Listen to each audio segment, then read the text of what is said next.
Good evening, everyone. I'm Coach Jason DeBeas from Hunter College High School, alongside my compatriot and colleague and former Hunter alum, Brendan Fang. Today is the PSAL Selection Show. Take a look at this thing in the middle. This, ladies and gents, is what it's all about. This is the revolving trophy, the right to keep this for a year. All of the champions are listed on this from 1987 to the present. And Brendan, you got a lineup today, boy. Definitely. Yep. So let's start with bracket one. Yep. So we have first seed MSIT. You know, they've been playing well all year. They've been slowly improving as the season goes on. They're looking, well positioned to take this year's championship. And on the road to the Final Four, they have the #1 spot in their bracket. Right. So they have home court advantage throughout the second round and the quarterfinals. And they also have a first round bye. So that's a big thing. That's exactly. a big deal. That is a big deal, sir. So they have a first round bye, and they play the winner between Stuyvesant High School and Bronx upstart Walton High School, who's done pretty well in the divisions, finishing a second place tie at 7-3 with Midwood Clinton. And that's a tough one to pick. Stuyvesant's hosting it, and they look good at the end. They finished second at the Grover Cleveland tournament 2 weeks prior to the playoffs, which start tomorrow, or if you're watching this today.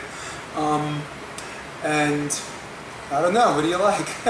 I mean, Stuyvesant had some big upsets, throughout the year. Walton, I haven't seen too much video of them. I think the real reason why Walton is ranked 17 is almost because they haven't played that many other teams.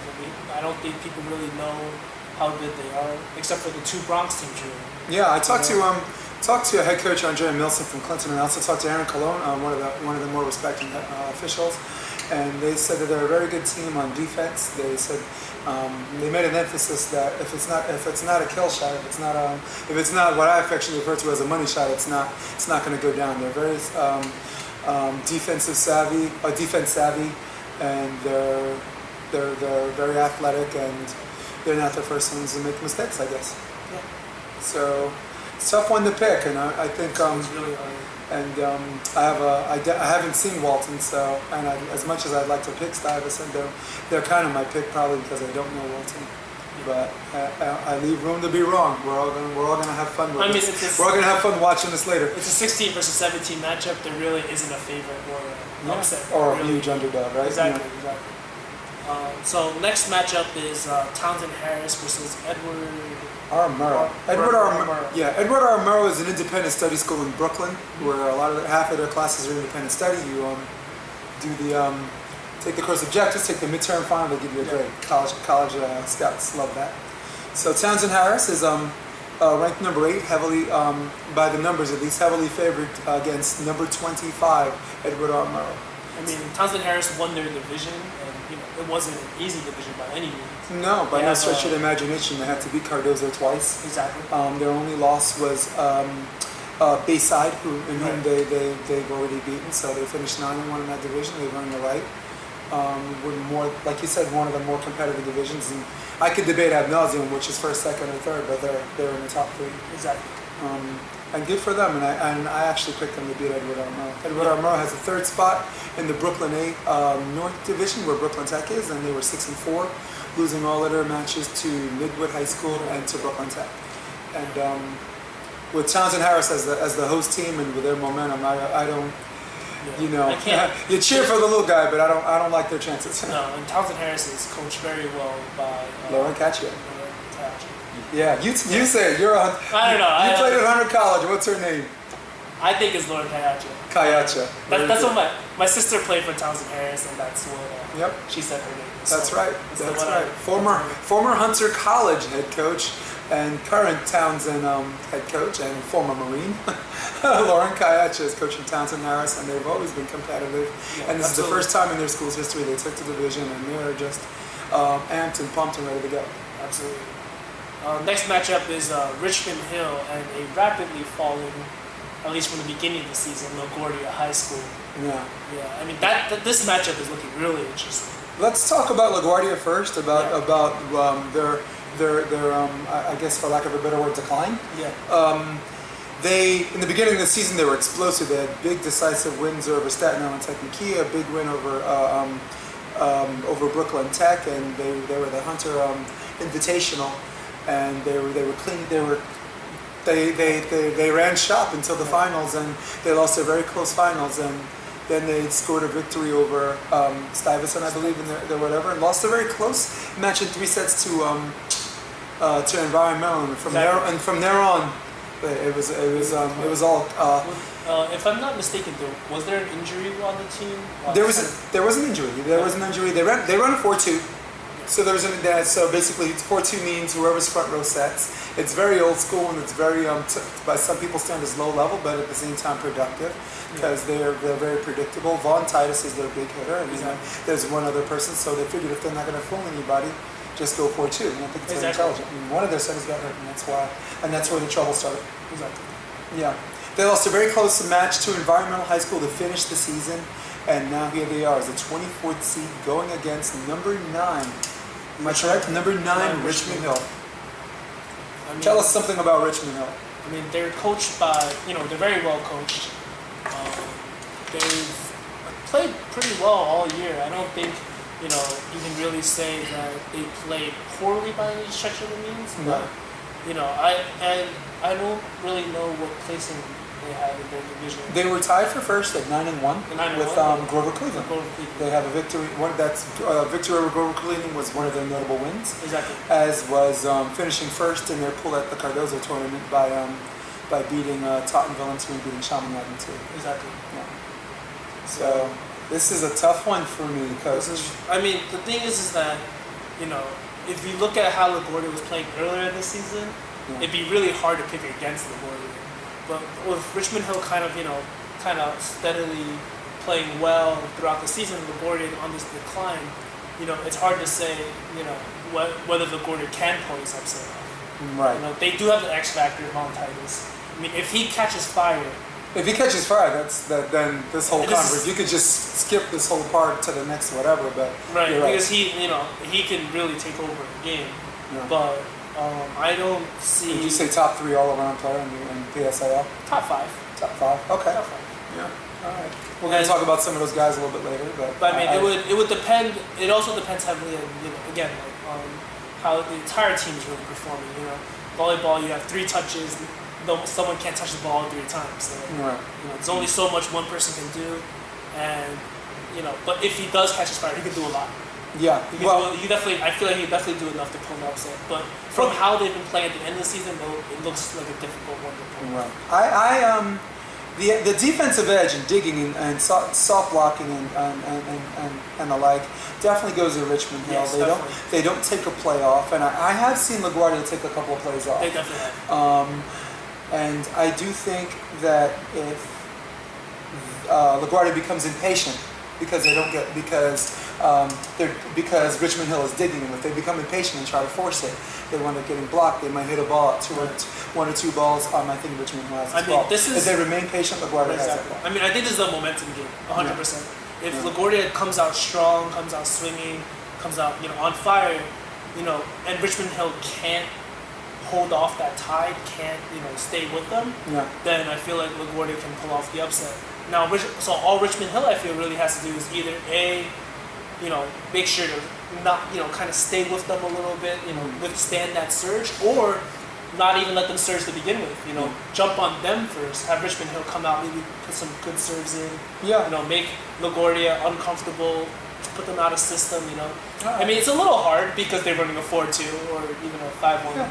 To put them out of system. And with a good defense, a predictable offense, it's easy to defend. Right. I'm going to go out on a limb. I mean, I try not to pick winners, but I think the first set will be decided 26-24, and I think LaGuardia pulls out game 3. I think this is what he and I would not call an upset. I think they're very evenly matched as far as skill-wise, with one team on the rise and one team on the decline. But considering it's 24 against 9, that's my upset pick. All right, we're going to the bottom bracket, where Bryant High School has the number 1 seed overall, but the number 1 seed in the lower bracket, in bracket 2. Mm-hmm. And they have also earned a first round bye, like Staten Island Tech and McKee. So they're the 4th overall seed. They're in the same bracket with Environmental, both who have byes. This is some tremendous work on their part last week by winning three in a row, beating Long Island City, beating Newtown, a very tough game, and then finishing against American Studies to finish 10-2 in the division. Exactly. And that's very tough division. And then moving up from number 8 to number 4. I mean, that's a very tough division. I think honestly, Bryant and Environmental would go 4 or 5. They interchange. Both those teams are on a steady rise at the end of the season. Both those teams have a great amount of potential to definitely take the PSAL championship, but they have shown a few inconsistencies, a few cracks throughout the season. Yes, so when they're good, they're good, and when they're bad, they're bad. Exactly. Or just like when they're slightly tired or something, something's off. They'll lose a game here and there. So that's the reason why the 4th and 5th seeds is because they haven't shown that high level consistency of the top 3 seeds, but at the same time they have that huge potential. Yeah, and something else they have in common is as the 4th and 5th seed, they both receive first round byes. They're in the same lower bracket, but they're at the top and the bottom half of that lower bracket as the 4th and 5th seed, and they both receive first round byes, where Bryant plays the winner of Clinton High School and Midwood High School. That's going to be a good one. Definitely. And Environmental plays the winner of Bronx Science and LIC. Right. So we can talk about those matchups. Well, let's start with Bronx Science and LIC. Bronx Science and LIC. LIC won the aviation tournament, beating Bryant in the finals. Bronx Science started strong.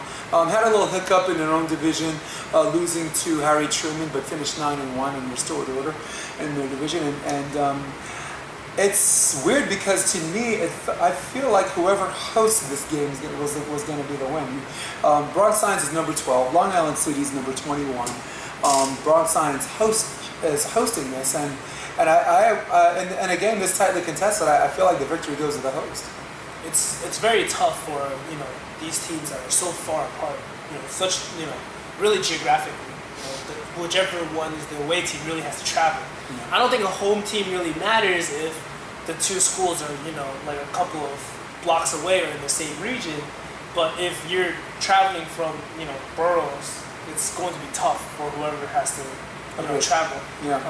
I think both these teams started out the season very strong. Yeah. And both these teams, although they haven't really declined, they haven't really, they haven't taken the next step up. Exactly. Right. So, I think this is a tough matchup, but definitely Bronx Science, I think, has the advantage here, being the home team. Yeah. And also being a division winner, really.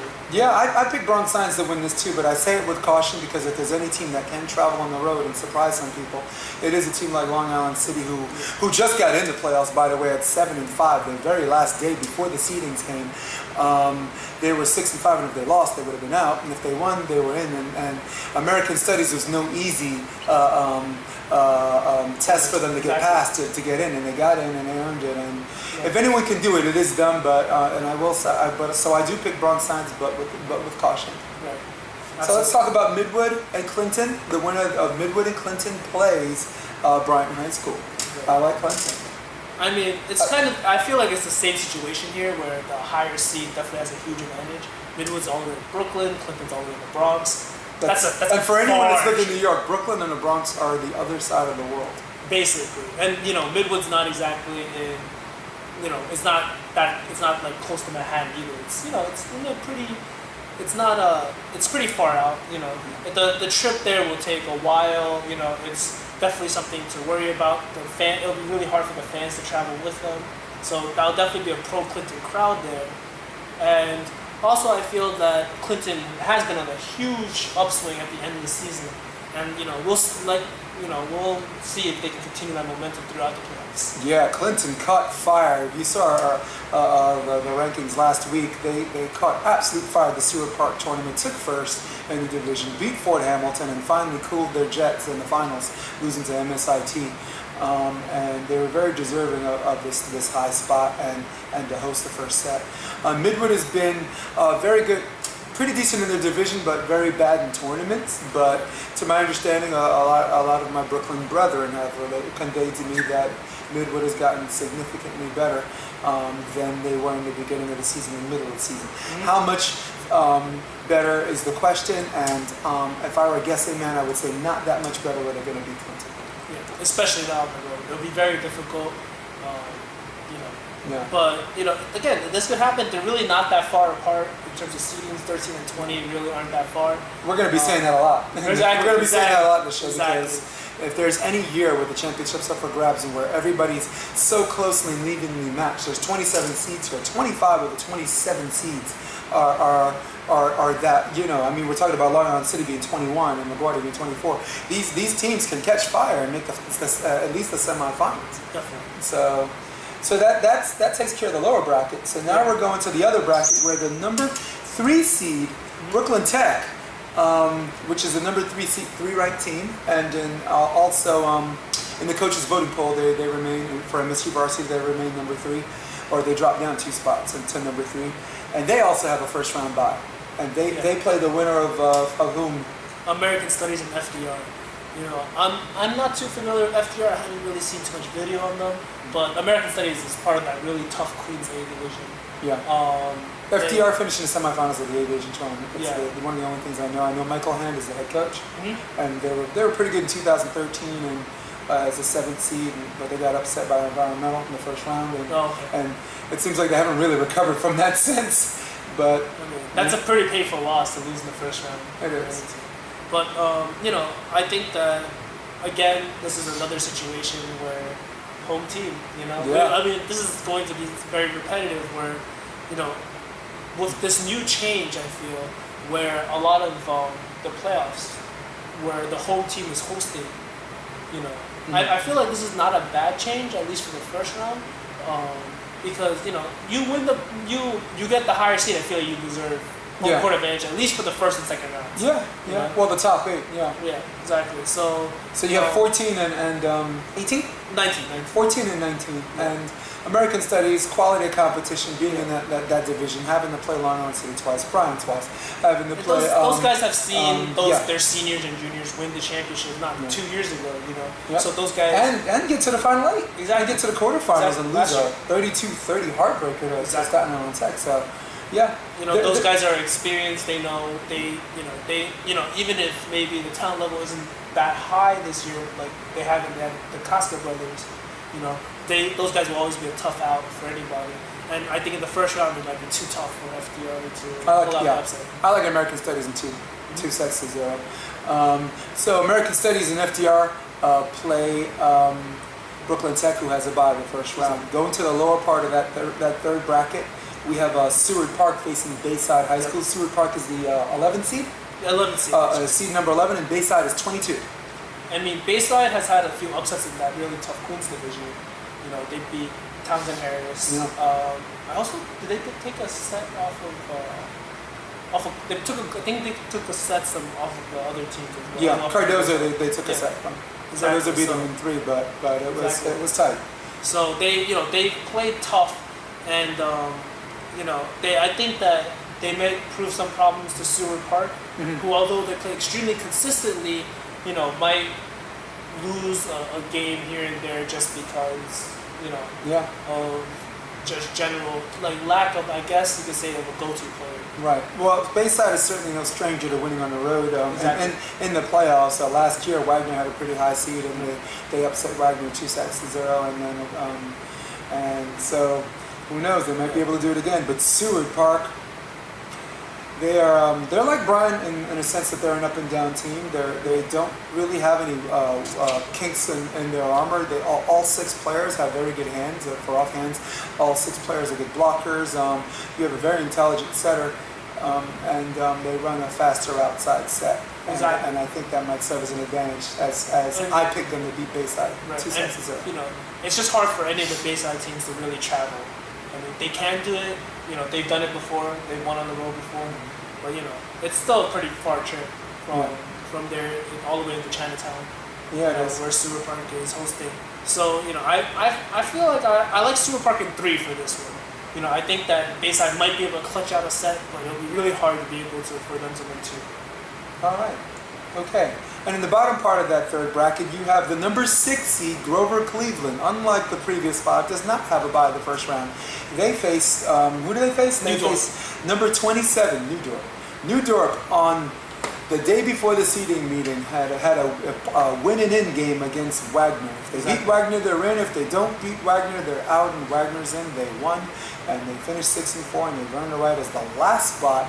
And they've I don't know if the reward of having Grover Cleveland first well, it's justified, of course. They came as the last seed, but I don't know if it's much to look forward to. Grover Cleveland looks pretty good. And I mean, this is the biggest gap in terms of seeding, so there's not much to say except that Grover Cleveland is an overwhelming favorite, as they should be. Yeah. And there's not a whole lot more. Yeah. I don't think there's too much to say about that. But the winner of that, which we'll play the winner of Seward Park and Bayside. That second round match would be very interesting. Yeah. The winner of Seward Park and Bayside. That's a very, very interesting match. Exactly. If not, when Grover Cleveland wins this match. Mm-hmm. Wow, that's something to talk about later.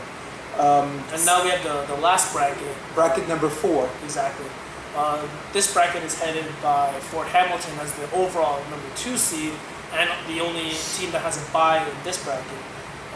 They've been number 1 since the beginning, and then had a slip up at the Seward Park tournament, losing to MSIT again for the second time that season, and losing to Clinton in the semifinals, if I'm not mistaken.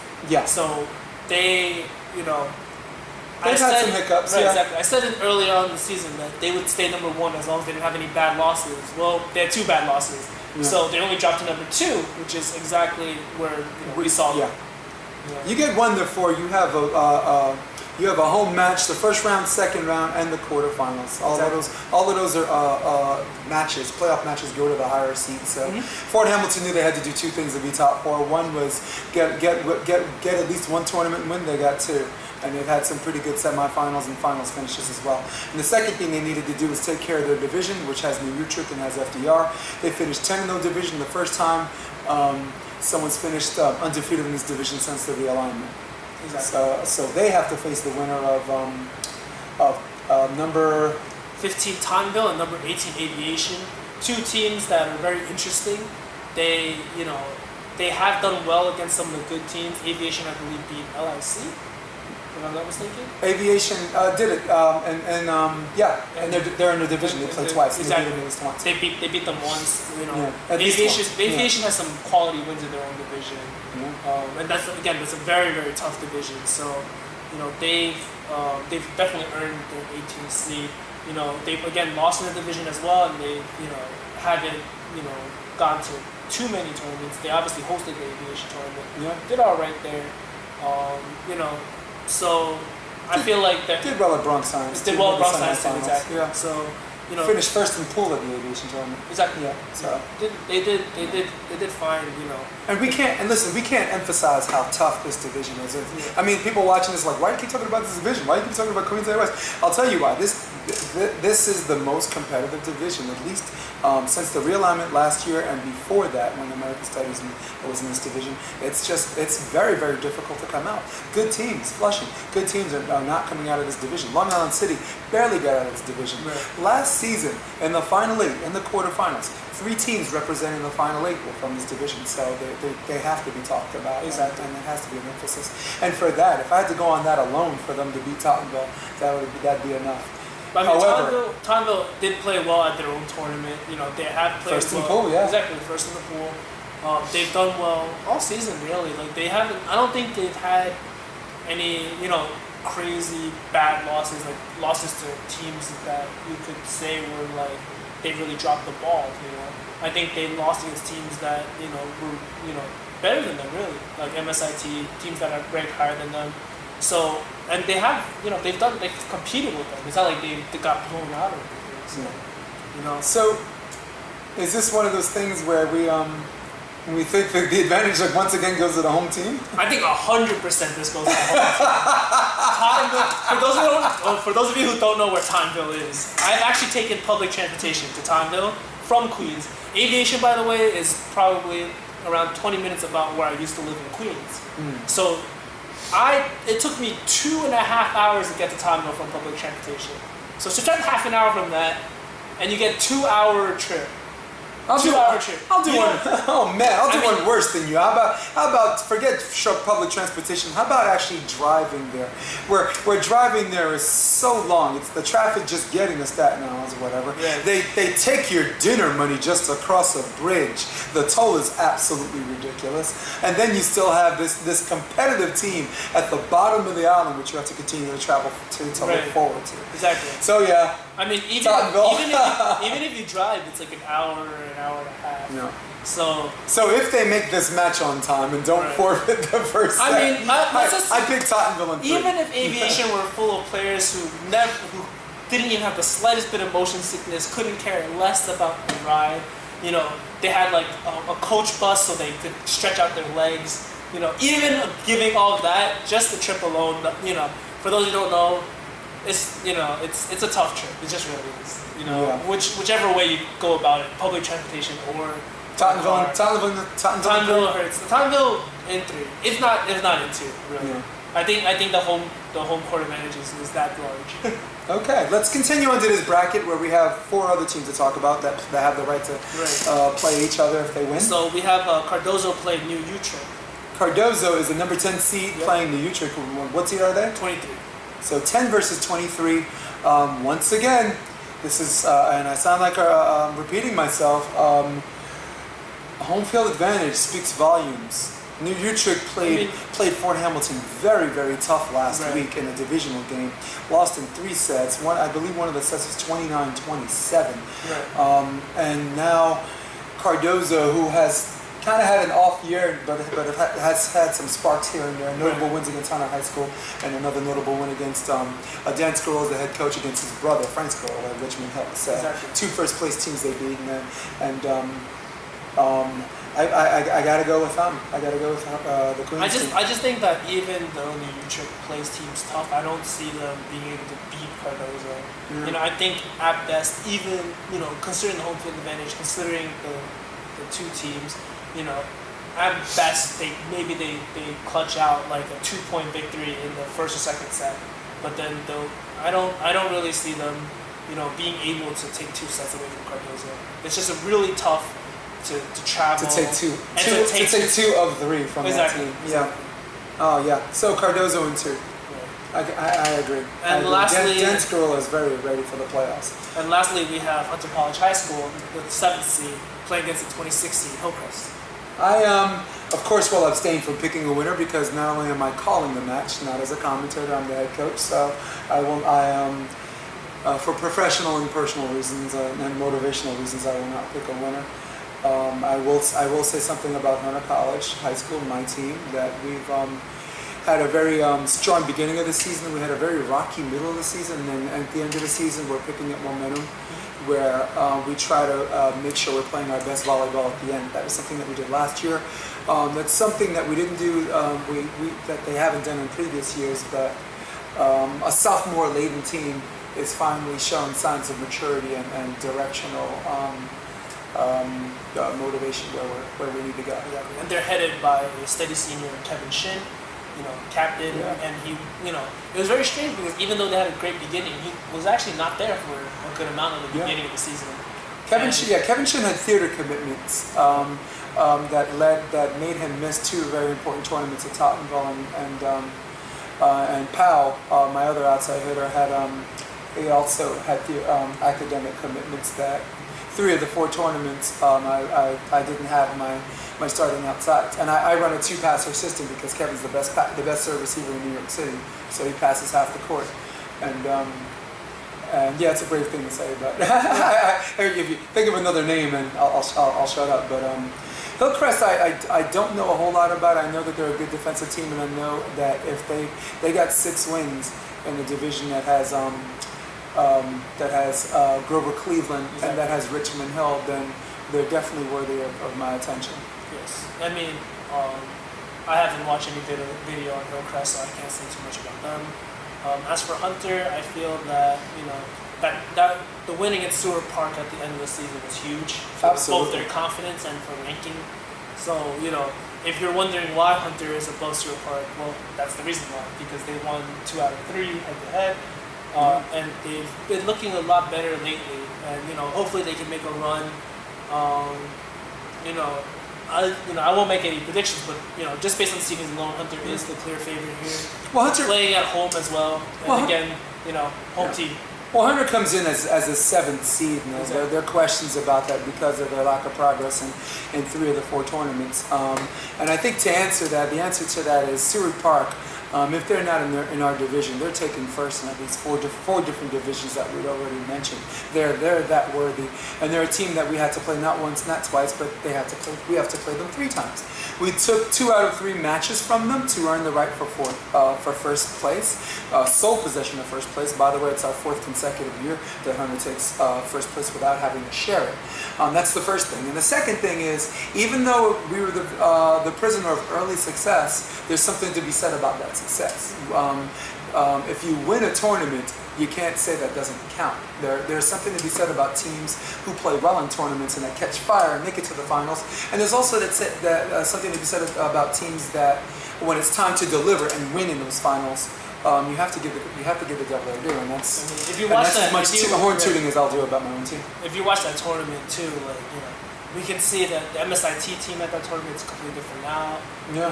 The Brooklyn Tech team is different now. Significant. But the LaGuardia team is also different now. Yeah. So LaGuardia was on fire that day at the tournament. They were world beaters that day. Exactly, and somehow, some way, Hunter clutched out the finals with, even though LaGuardia had really looked like they were the best team in the tournament, in the pools that day. And I think that just shows anything can go really. Yeah, absolutely anything. The fact that the first seed was in that tournament, I mean, yeah, you could say they've improved, but at the same time, you still have the same players, the same exact players that you did earlier in the season. They can improve, but it's still the same players. Right. The names are still the same. So, anything can happen. I'm not going to say that these teams are going to regress because they might play really well. They might keep up the high standard of play that they've shown throughout the season. So, I feel like it could, you could say that MSIT can clearly just wipe the floor and blow everybody out. That could happen. Yeah. But at the same time, I feel like, hey, upsets can happen everywhere. Absolutely. You never know where, this might be the first year that someone like a double-digit seed wins a tournament. I don't think that's ever happened from my recollection. Well, yeah. I mean, if you take last year into account, the Final 8, all 7 of the Final 8 made it. American Studies I wouldn't say upset. American Studies beat number 7 Brooklyn Tech and wound up in the Final 8. The year before, all 8 seeds wound up in the Final 8. The year before that, 7 out of the 8 wound up in the Final 8. But this year, I don't think 1 through 8 is gonna. I think 1, 2, 3, and 4 look pretty good, and 5.